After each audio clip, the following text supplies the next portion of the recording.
Hello, glad to see you on the channel. Subscribe, leave a like, and don't forget to write a comment. Enjoy watching.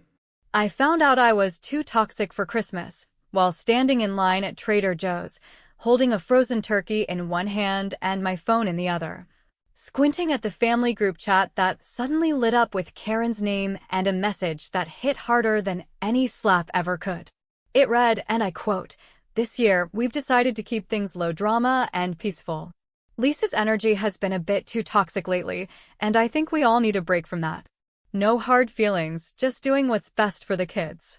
There were no replies yet, no shocked gasps, no one standing up for me in real time, just the slow realization that my own sister had excommunicated me from the holiday table like I was a ticking bomb someone had to defuse before dessert. I stared at that screen like it was a stranger's phone, heart pounding, turkey dripping condensation onto my shoe, and the world around me continuing like nothing had changed. It's a weird kind of silence when you realize you've been cut off, not with a fight, not even with a call, but with a smiley-faced announcement disguised as a boundary. There was no previous argument, no dramatic fallout, no screaming match to foreshadow this exile. Just a simple, surgical statement broadcast to the whole family, designed to make me look unstable without ever raising her voice. Karen had always been the type to weaponize calmness. And the worst part? Everyone knew I was the one footing her bills. Hell, I paid for the goddamn Christmas tree she had up in her living room. I bought the stupid advent calendars her kids tore into every morning. And yet there she was, pretending I was the drama queen who needed to be managed like some ticking emotional liability. I didn't reply. I didn't text. I didn't even finish my shopping. I walked out of that store, turkey still in the cart, my fingers numb with cold and rage, and I drove straight home without turning the radio on. I remember staring out the windshield like I was watching someone else's life burn down, not mine. And as soon as I got inside, I went to the guest room, the one I'd turned into an office after the divorce, and I sat down in front of my laptop like it was a weapon. Because if I was so toxic, if my energy was so disruptive, then surely Karen wouldn't want my money, my help, my name attached to anything that touched her life. And so, I opened the spreadsheet. The one titled Karen Family Support, Confidential, with tabs for monthly transfers, 529 college savings accounts for her kids, recurring grocery reimbursements, and even a few Karen emergencies scattered throughout the years.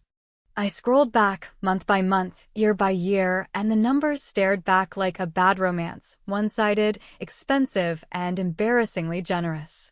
I remembered the first time I offered to help, when Rick lost his job and Karen called me crying because the power company had given them 48 hours before shutoff. I wired the payment that night. Then it was gas money. Then school supplies. Then braces for Ashley, which were supposed to be a small loan, but somehow became a gift. Each time, I told myself it was what family does. That I could handle it, that helping made me feel less alone, less like the childless ant on the outside of everyone else's chaos. But that group chat message? That was the thanks I got. Still, I didn't scream. I didn't call her a bitch, though the word floated in my head like a helium balloon I refused to grab. I just clicked into each financial connection and started unplugging. The college savings account, frozen. The recurring grocery card, canceled. The backup credit card she used, just for emergencies, closed. Each click felt like a quiet act of war. And I didn't tell anyone. Not even my mother. I just shut the tap and let the silence do what my words never could. I kept thinking about that word, toxic, and how neatly it turned me into the villain in her curated little world. She didn't accuse me of anything specific. No incident to defend myself against. Just a vague, slippery smear designed to make me look unstable and make her look like a protector. It's a coward's way of waging war. But I've been playing nice for too long. And if I'm going to be the villain in her story, then maybe it's time I start acting the part. That night, as the house settled into its usual evening stillness, I poured myself a glass of red wine, sat in the dim light of my kitchen, and thought about all the Christmas mornings I spent driving across town with arms full of gifts, pretending it didn't hurt when Karen thanked me with a tight smile and a "you shouldn't have." Every year, I believed maybe this time she'd say thank you and mean it. Maybe this time she'd include me not out of obligation, but because I mattered. But now? Now I know where I stand. As I stared at my reflection in the oven door, wine in hand and revenge humming like static behind my eyes, I made a decision, not out of spite, not even out of anger, but from a bone-deep exhaustion that comes when you finally realize you've been feeding a mouth that talks behind your back. I was done. Not just with Christmas, but with all of it. And the next morning, with a calmness I didn't know I had in me, I opened my laptop again. I deleted one final transaction, one that hadn't even cleared yet. It was labeled Ashley College Prep, December installment. I hit cancel. Then I renamed the spreadsheet. Its new title? Karen Cut OFF Final. There's something uniquely satisfying, almost poetic in a twisted way, about watching a system you built, nurtured, and kept alive piece by piece slowly go dark under your own command, especially when that system belongs to someone who decided you were disposable the moment your usefulness threatened their comfort. That's exactly what it felt like as I sat at my desk that cold Monday morning, coffee growing lukewarm beside me, canceling auto payments and severing financial ties that had, for nearly a decade, bound me like an invisible servant to a family who never once stopped to ask how I was holding up. And I wasn't angry anymore. That initial rage had cooled into something denser, something sharper, something far more dangerous. Clarity. It started with the college fund. I had set up the 529 plans for both Ashley and Daniel years ago, during one of Karen's long, teary phone calls about how they'd never afford higher education and how her husband Rick's carpentry business was barely keeping the lights on, let alone saving for the future. Back then, I was still under the illusion that being the reliable one, the one with a good job, no children, and a spreadsheet for every aspect of my life, meant I had a moral obligation to lift others, to compensate for their lack of planning with my abundance of caution. I used to call it quiet generosity. Now I see it for what it really was, a long, slow erosion of boundaries dressed up as love. The logins came easily. I knew them by heart. I'd check on those accounts every few months, making sure the investments were performing, making small adjustments here and there to maximize growth. Ashley's account had enough to cover at least 3 years at a decent private college, assuming she got no scholarships. Daniel's, still younger, had time to grow. I stared at those balances, not with guilt, but with a strange detachment, the way someone might look at a house they once dreamed of buying, but now realize they never really wanted to live in. And with one long breath, I initiated the closures. It wasn't immediate. The paperwork would take a few weeks, and there'd be penalties, but I was done feeding a future that excluded me. Next came the smaller things, the ones most people wouldn't notice at first, but would feel like missing bricks in a foundation. The grocery reimbursement card gone. It had started out as a one-time, help me out this month gesture and turned into a silent agreement that I'd cover essentials any time she was short, which, unsurprisingly, was often. The joint Amazon account closed. No more last minute, can I just order this real quick messages. The emergency Visa card canceled. It had a low limit, intentionally, but it was the emotional leash that kept me tethered to their chaos. Every time it buzzed with a new charge, I was reminded that my value to them was directly tied to what I could provide, not who I was. And as I worked through the list, I couldn't help but remember all the little moments that led here, not the dramatic ones, but the small betrayals that, over time, formed a pattern too glaring to ignore. Like the time Karen told her friend at a barbecue that I was basically a second parent to her kids, laughing like it was a compliment, not an admission of negligence. Or when she forgot to invite me to Daniel's school play but remembered to text me the next day asking if I could cover their internet bill because Rick's client had backed out last minute. She always had a story, always had a way to make her struggles sound like emergencies, and my help sound like duty. But what hit hardest wasn't the money. It was the silence, the complete and utter lack of anyone asking why I'd gone quiet. Not Karen, not Rick, not even Mom. No one noticed I'd gone dark financially. And if they did, they said nothing. That kind of silence is louder than any argument because it shows you just how invisible you were once the credit card swipes stopped and the direct deposits vanished. I walked into the living room later that day, poured myself another cup of coffee, hot this time, and stared at the framed picture on my bookshelf. It was a snapshot from Christmas 4 years ago. Ashley sitting on my lap, unwrapping the iPad I'd bought her after Karen said Santa couldn't afford one that year. Everyone in the photo was smiling, me included, though now I saw it differently. Back then, I thought I was part of the family. Now I saw a woman being used, a placeholder in everyone's life until her resources ran dry. And here's the part that will piss people off, the part where they'll say I went too far. I didn't just stop the money. I pulled my name from the emergency contacts at their kids' schools. I removed myself as the backup guardian on medical forms. I even deleted the shared calendar I used to manage their appointments when Karen lost track of time. If I was toxic, then I needed to detox, completely remove every trace of myself from their lives, not out of malice, but out of necessity. That night, I received the first ping, a vague, friendly text from Karen that said, "Hey, hope everything's okay. Just noticed the Amazon account is asking for a new payment method." No apology. No mention of Christmas. No acknowledgement of what she'd done. Just a carefully constructed message meant to probe for a reaction. I stared at it for a long time.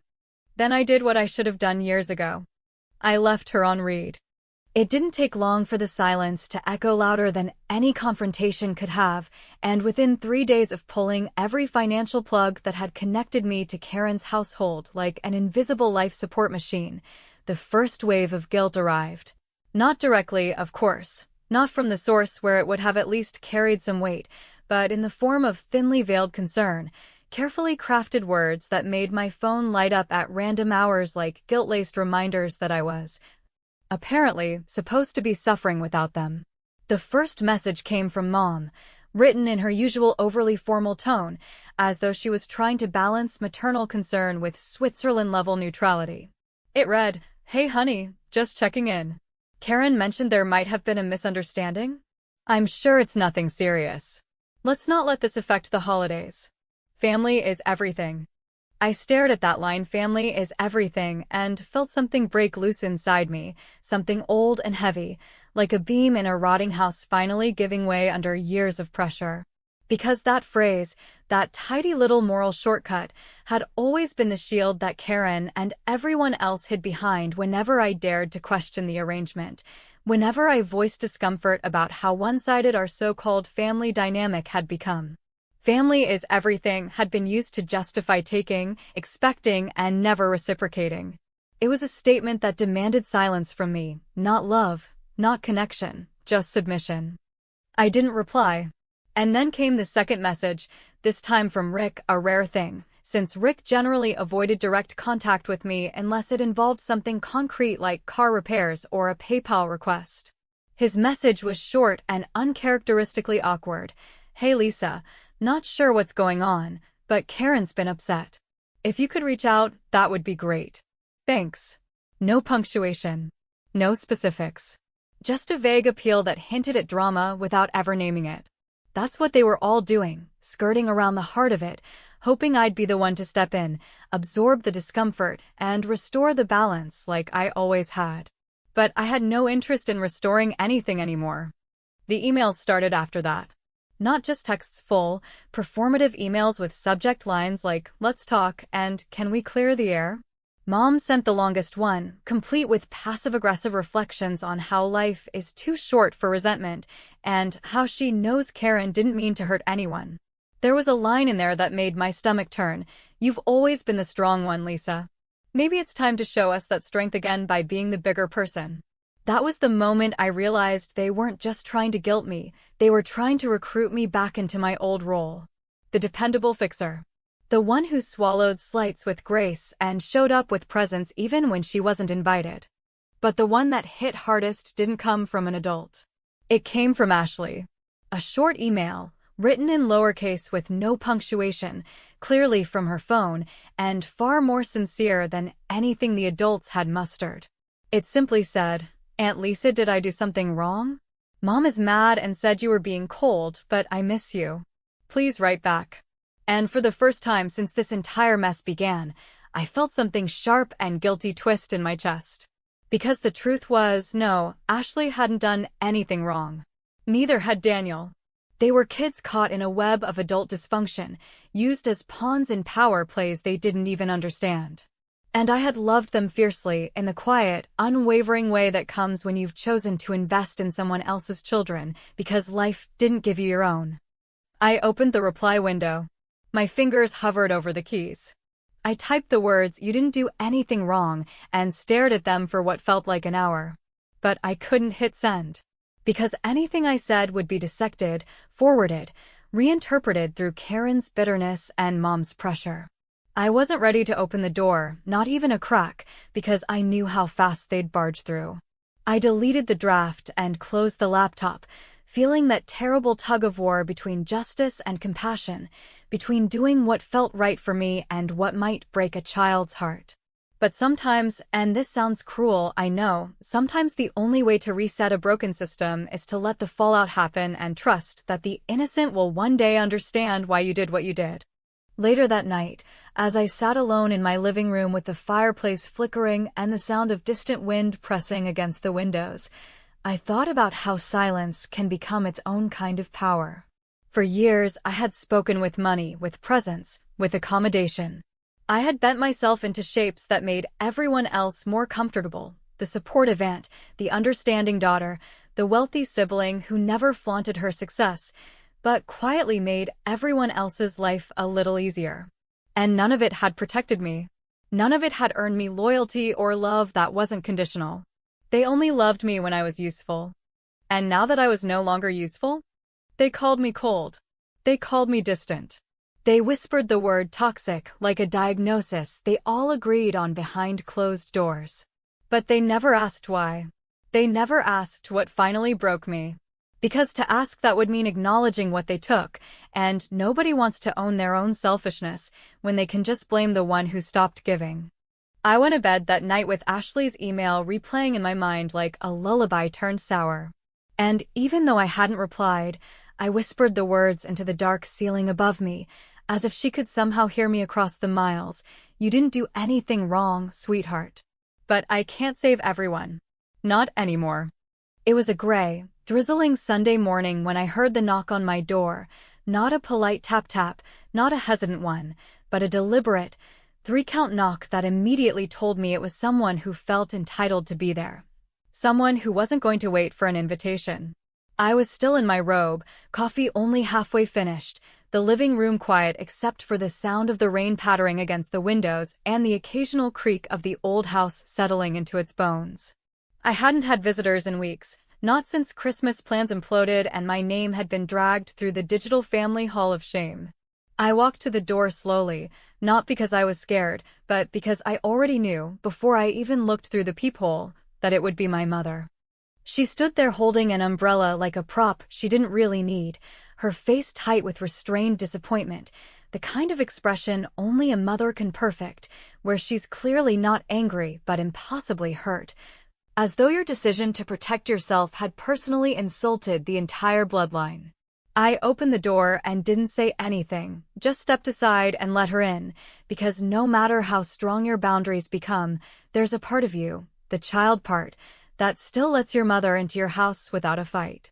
She didn't say thank you, didn't comment on the rain, didn't even take off her coat. She just stood in the entryway, staring at me like I was a stranger she'd once known but couldn't quite place anymore. "I don't know what happened," she began, her voice even, her tone somewhere between accusation and pleading, "but you need to fix it." I blinked slowly, giving her a moment to hear her own words and realize how loaded they were, but of course she didn't. My mother was from that generation of women who measured peace by how well you could avoid confrontation, who taught their daughters to be polite even when they were bleeding, and who defined fixing things as putting everyone else's comfort ahead of your own pain. I poured myself another cup of coffee, offered her one, she refused, of course, and then sat down in the armchair across from where she was now standing like she was delivering a sermon. "I didn't break it," I said, finally, my voice low, calm, a deliberate contrast to the storm she was trying to summon. "Karen did." She scoffed, that soft, breathy kind of disbelief that isn't really a laugh but more of a dismissal, and said, "She didn't mean it the way you took it." You know how she is. She's stressed, she says things. She was just trying to create space for the kids to have a calm holiday. That sentence, that neat little justification, hit me harder than I expected because it confirmed what I had always suspected, that in my family's narrative, Karen would always be the fragile one, the one whose messes needed cleaning, while I would forever be cast as the strong, stable, emotionless sister who could afford to be excluded, who could afford to be misunderstood. I stood up, walked over to the side table by the window, and picked up the manila folder I had prepared the night before, not for her specifically, but because I had been feeling the need to look my own history in the face. I handed it to her without a word. Inside were 10 years of printed bank statements, highlighted entries, notes in the margins detailing each expense I had covered for Karen and her family, tuition deposits, dental bills, car repairs, rent assistance, birthday gifts that cost more than Karen's monthly income. My mother sat down finally, right there on the couch, and opened the folder. Her eyes scanned the first page, then the second, her lips tightening as the reality of what I had given and what had been taken slowly settled over her like a fog. "This can't be right," she murmured, more to herself than to me, and I almost laughed, not because it was funny, but because it was such a classic deflection, the inability to face truth without trying to discredit it first. "It's right," I said flatly. "And it's only what I documented. There's more, the informal stuff, the things I covered without even tracking. It's probably closer to 6 figures if we're being honest." She closed the folder, but didn't hand it back, just held it in her lap like it was something radioactive. "Why didn't you ever say no?" she asked, and the simplicity of the question stunned me for a moment, because it betrayed just how little she had ever understood me, or cared to. "Because every time I tried," I said, keeping my gaze steady, "I was made to feel like the selfish one. Like the one who didn't care about family. So I kept giving. I gave until it hurt. And now, because I finally stopped, I'm the toxic one." She didn't reply, just looked at the fireplace like it held answers, her silence thick with discomfort. After a long pause, she finally said, "Karen's going through a hard time." And that was when I knew nothing would ever change, not for them. Because to my mother, hardship excused everything. Bad behavior, manipulation, entitlement, all forgiven if it came wrapped in stress or financial struggle. "She made her choice," I said quietly. "She made it when she called me toxic and cut me out without a single conversation. So I made mine. And I'm not coming back from it, Mom. Not this time." She stood up slowly, still holding the folder, her expression unreadable now, less angry and more unsettled, like someone who had seen the blueprint to a house they lived in and realized it was built on a sinkhole. She didn't hug me goodbye, didn't ask me to reconsider. Just walked to the door, umbrella still in hand, and said, "I just don't want this to ruin Christmases forever." I didn't say anything. Just watched her walk back into the drizzle, disappearing down the front steps like a ghost receding into the past. And later that night, when the phone rang and I saw Karen's name on the screen, the first time she had reached out directly since this all began, I knew exactly what was coming. I let it go to voicemail. Then I listened. Her voice was sharp, tired, a little too controlled. "Mom came by. I don't know what you said to her, but now she's all upset and thinks I've been using you. This is ridiculous, Lisa. You're blowing everything out of proportion. If you're going to punish the kids over this, just say it. Don't pretend you're some silent martyr." She hung up without a goodbye. And I sat there, phone still in hand, feeling nothing but a steady, rising clarity. Because the only thing more dangerous than someone who calls you family while draining you dry is someone who calls you selfish when you finally stop. The final straw didn't come with screaming or pleading or some grand gesture of reconciliation. It came wrapped in quiet, almost imperceptible defeat, in the form of a small white envelope that arrived in my mailbox one cold morning in early January. Days after the holiday dust had settled, when most people were dragging their trees to the curb and trying to stick to resolutions they'd abandoned by February. The handwriting on the envelope was careful, the kind of neat cursive you don't see often anymore, and I recognized it instantly, Daniel's. Unlike Ashley's impulsive, emotionally raw email weeks earlier, Daniel's letter felt composed, almost rehearsed, as if he'd written it in his head several times before putting pen to paper, as if he understood, in the quiet way some kids do, that he was trying to bridge a chasm he hadn't created. Inside, there was no blame, no desperate appeals to just make up with Mom, no manipulation disguised as sentimentality. It was simple, direct, and painfully mature. He wrote, "I just wanted to say thank you for everything. I know a lot of it I didn't deserve, and I probably didn't say it enough. I don't know what's going on, but I hope one day we'll talk again. I miss you, and I hope you're okay." There was no return address, but I didn't need one. His words hit harder than anything Karen or my mother had said, not because they asked me to reconsider, but because they didn't. They acknowledged something rare and almost extinct in this family, that maybe, just maybe, I had been more than a walking checkbook. That maybe someone had noticed. I held the letter in my hand for a long time, sitting on my porch in the chilly morning air with a cup of untouched coffee beside me, watching the neighbors scrape frost from their windshields and herd their kids into SUVs, thinking how surreal it felt to be grieving a family that was technically still alive. Because that's what it had become, grief. Not anger, not vengeance, not even sadness in its sharpest form, but a low, relentless mourning for what I thought we were and what we would never be again. You can only explain yourself so many times before the words become ash in your mouth, and silence becomes the only honest language left. I went inside, opened the small fireproof safe in my office, and pulled out the folder labeled Future Funds. It was a collection of documents I had carefully curated over the last decade. Savings plans, estate instructions, trustee assignments, letters to be opened in the event of my death, all detailing how I had once planned to leave nearly everything to Karen's kids. My lawyer had warned me about it years ago, questioned whether it was wise to entrust so much to people who, frankly, had never proven they valued me beyond the financial. But back then, I believed in obligation, in duty, in the myth that family meant you gave without question. Now, I believed in something else, consequence. I didn't erase them from my will. I'm not that cruel. But I changed everything. I established a trust, not for Karen, not even for Rick, but for Daniel alone, contingent on his graduation from college and completion of a financial literacy program. It wasn't revenge. It was protection for him and for myself. And Ashley? Her situation was different. She hadn't written, hadn't reached out, but I couldn't blame her. At her age, silence is often a byproduct of loyalty to her mother, to the narrative she's being fed. So I didn't punish her. I just paused. Left her name in a smaller clause, less than before, but still something. A door not closed, just locked for now.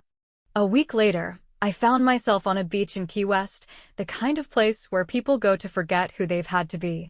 I watched the waves crash against the shore, a salty wind tangling my hair, and I realized for the first time in months, maybe even years, that I wasn't carrying them anymore, not Karen's needs, not Mom's manipulations, not the weight of a role I never asked for. My phone buzzed on the table beside me, and I glanced at the screen, half expecting another guilt-laced message, another attempt to tug me back into the drama I had finally escaped. But it wasn't a text. It was a Facebook notification. Karen had posted again, something vague and performative, just enough to stir the pot without naming names. It read, "Sometimes the most dangerous people in your life are the ones who give the most, because their generosity always has strings." The comments were filled with sympathy, the usual crowd echoing her pain with heart emojis and empty platitudes about strength and boundaries. I didn't reply. I didn't feel the need. Because if that's the story she needed to tell herself, that I was the puppet master, the manipulative giver, the toxic presence, then she could keep it. Let her wear that narrative like armor. I was done trying to correct people who were committed to misunderstanding me. That night, I sat on the balcony of my hotel, the ocean humming in the distance, and I opened a fresh document on my laptop. Not a spreadsheet. Not a contract. Just a single page. At the top, I typed my story, not theirs. And I began to write, not to justify, not to defend, but to remember. Because memory is fragile and lies can be persistent, and if I didn't write it down, I feared one day I'd forget why I left. And maybe that's the part no one talks about, that walking away doesn't always come with closure or applause or some neat conclusion. Sometimes it just comes with silence, a beach chair, and the slow realization that peace doesn't feel like justice, it feels like nothing. But nothing, I've learned, is sometimes the most honest peace there is. I don't know if I'm the villain in their story. I might be. I might be the cold aunt, the bitter sister, the one who finally said no when everyone else expected her to keep saying yes until she broke. But I also know this. I stopped bleeding for people who wouldn't have noticed if I had bled out completely. And maybe, just maybe, that makes me not the villain, but finally, after all this time, the hero of my own life.